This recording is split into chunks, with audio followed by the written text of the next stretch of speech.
suis Andrzej, voici Łukasz et vous devriez le savoir. Mais vous ne le connaissez probablement pas car c'est un influenceur débutant. Paweł Gorka, Łukasz Nowak. Eh bien, pourquoi es-tu ici? Tellement bleu. Attends, je peux demander. Il a déjà parlé des raisons pour lesquelles il a choisi Suzuki cette année. Dis-le encore une fois, en résumé.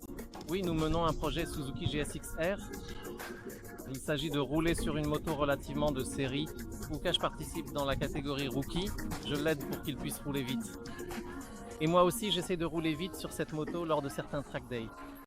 Nous regardons ce qui manque pour aller plus vite. On regarde.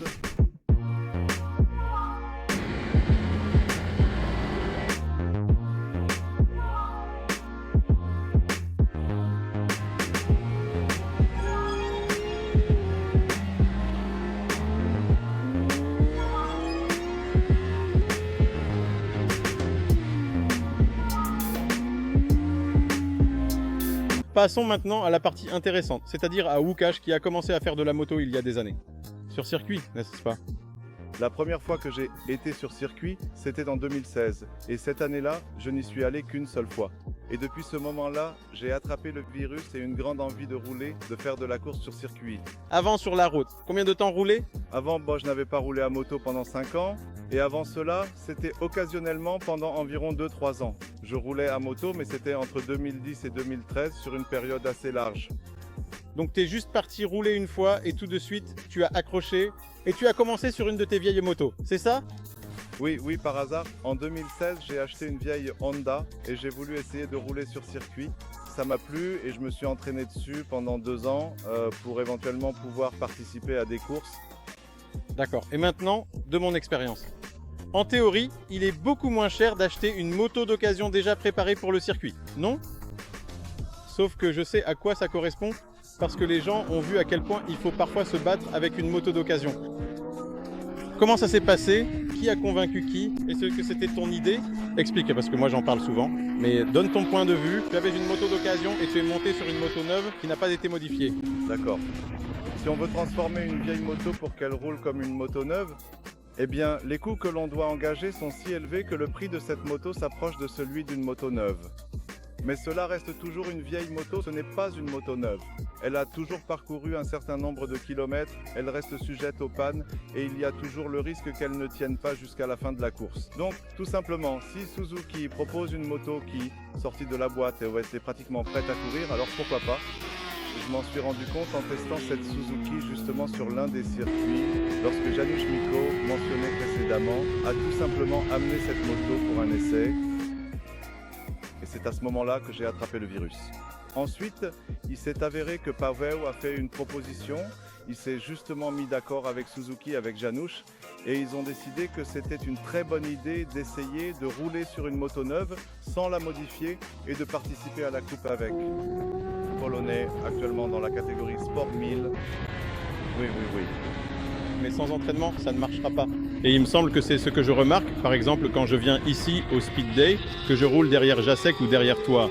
Ou avec quelqu'un d'autre, parce que je sais que beaucoup de motos de série sorties de la boîte, elles fonctionnent vraiment, mais l'entraînement et la préparation pour les courses, c'est une toute autre paire de manches, parce qu'on peut venir avoir une moto neuve, acheter des pneus et juste brûler du carburant et s'user à ne pas savoir ce qu'on doit faire. C'est vrai. Sur le circuit, ce qui est surtout très important, c'est la trajectoire. On roule différemment, on prend les virages différemment en ville dans la circulation, et la technique pour prendre les virages sur circuit est un peu différente, n'est-ce pas? Donc c'est un élément clé, et justement nous avons travaillé là-dessus avec Łukasz pour lui apprendre à exploiter le potentiel de la moto. Et je pense que lors de la première manche à laquelle il a participé ici à Poznań, ce n'était pas mal. Bon, il a peut-être manqué un peu d'expérience de course lors de cette première épreuve. Il a attaqué trop tôt. Il aurait dû s'y prendre un peu différemment. Eh bien, comme c'était, pourrait-on dire, sa première course dans le trafic dans laquelle il roulait en tête, je voulais qu'il contrôle la situation, s'il était assez rapide pour maintenir le rythme. Je voulais qu'il aille derrière ceux-là, 2 joueurs-là, 3. Ouais. Qu'il essaie de maintenir le rythme de tête et d'attaquer si possible dans les derniers tours. Mais malheureusement, la course s'est déroulée de telle sorte qu'il a déjà attaqué au 4e tour. Les gars roulaient derrière lui, ils avaient un rythme très similaire, donc ils attendaient. Plus tard, Łukasz a commis une erreur, il est tombé à la 4e place, puis il a terminé 3e. Donc je pense que pour son premier départ et son manque d'expérience dans ce genre de lutte directe en course, évidemment, il y a les émotions, tout s'ajoute. Ce n'était pas mal. Donc il y a eu de la bagarre. Ça t'a plu? Ça m'a beaucoup plu. Surtout, justement, au moment où j'ai réussi à prendre la tête de la course. C'est difficile de penser à la stratégie pendant la première course, quand les émotions prennent le dessus et que je démarre pour la première fois, que je me bats. Et j'essaye tout simplement de dépasser, oui. Et Pavel a tout à fait raison ici. Le fait que j'ai dépassé a fait que je me suis retrouvé en tête, mais ce manque d'expérience en course et le fait de ne pas savoir maintenir mon propre rythme ont fait qu'Arthur m'a très vite repris. Oui, en me poursuivant. Ensuite, j'ai commis une autre erreur et Christian a aussi réussi à me dépasser. Après quoi, j'ai essayé bien sûr de récupérer la deuxième place. Néanmoins, lors du dernier tour, je n'ai pas réussi à dépasser juste avant la ligne d'arrivée. Christian, et donc j'ai terminé 3e. Mais je pense que pour un début, le fait d'être monté sur le podium, d'avoir réussi à me battre avec les meilleurs pilotes de ma catégorie, je pense que c'était vraiment très bien. Et puis, le fait que la moto ait vraiment très bien fonctionné, elle a vraiment été performante de manière professionnelle. Qu'est-ce que tu as modifié sur ta machine? Parce qu'on va tout de suite revenir à Pawao. Moi, en général, j'ai fait quoi? J'ai un peu changé le rapport de transmission, j'ai mis des commandes reculées de course, la sortie d'échappement. En fait, j'ai une version sportive, parce que voilà, Le catalyseur est resté? les catalyseurs, tout est resté. La suspension est d'origine, bien réglée, on n'a fait aucune modification. L'électronique et tous les autres systèmes sont standards. Évidemment, les durites, tu peux finalement mettre de l'acier tressé ou pas? Oui, j'ai installé une durite en acier tressé, mais maintenant elles sont longues. Je crois que depuis 2018 ou 2019, il y a des standards pour ces durites en acier tressé.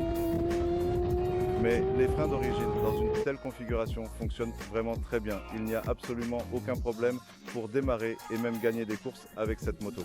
Je sais que là où, comme on dit, on fend du bois. Les copeaux volent.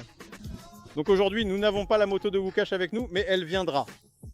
Alors aujourd'hui, nous allons nous concentrer sur cette moto, c'est-à-dire la tienne, Pavel. Ici, tu as déjà commencé à faire quelque chose. Je sais que tu as enlevé le catalyseur et que tu as laissé le pot d'origine pour ne pas avoir de problème avec le bruit. Qu'as-tu déjà fait et qu'est-ce que tu vas encore faire? En fait, je n'ai rien fait car seul le collecteur a été changé pour l'instant. Je vais certainement devoir changer les rapports parce que j'ai besoin que ce soit un peu différent, que la démultiplication soit ajustée. Et sûrement, pour la course, je vais encore installer des durites de frein. Tout simplement en acier Il glisse toujours sur les pneus en caoutchouc. pour calmer l'esprit. D'accord. Alors aujourd'hui, faisons comme ça. Et aujourd'hui, tu prends la caméra et tu soudes, tu t'entraînes. Différentes conduites sages, c'est tout. Et alors? Et voilà comment c'est. Aujourd'hui, un petit peu. On va essayer de rouler un peu parce que, comme je l'ai dit, les rapports de transmission, j'ai déjà plus ou moins quelques idées. J'ai une idée pour ça, il faut que je change. Parce que malheureusement, avec ce rapport d'origine, aujourd'hui, lors de la seule session que j'ai faite en 2e vitesse, je dois rouler cette moto depuis le petit virage, pratiquement jusqu'à la forêt, en 2e vitesse. Et au moment où tu fermes un peu, les gaz, le frein moteur est très fort et le poids de la moto part vers l'avant. Et dans les virages rapides, c'est un peu nerveux. On va aller rouler à moto parce qu'il est presque l'heure. Je vous salue. Salut, salut. Tu veux saluer quelqu'un? En général, je salue tous ceux qui aimeraient faire la course. Essayez, roulez et donnez-vous à fond. C'est vraiment super amusant. Toi, tu veux saluer quelqu'un? Non, Bon, d'accord, c'est bon. salue quelqu'un. D'accord, je salue tout le monde. Salue-moi. Andrzej avant tout, Merci. Je vous salue. Merci de votre attention.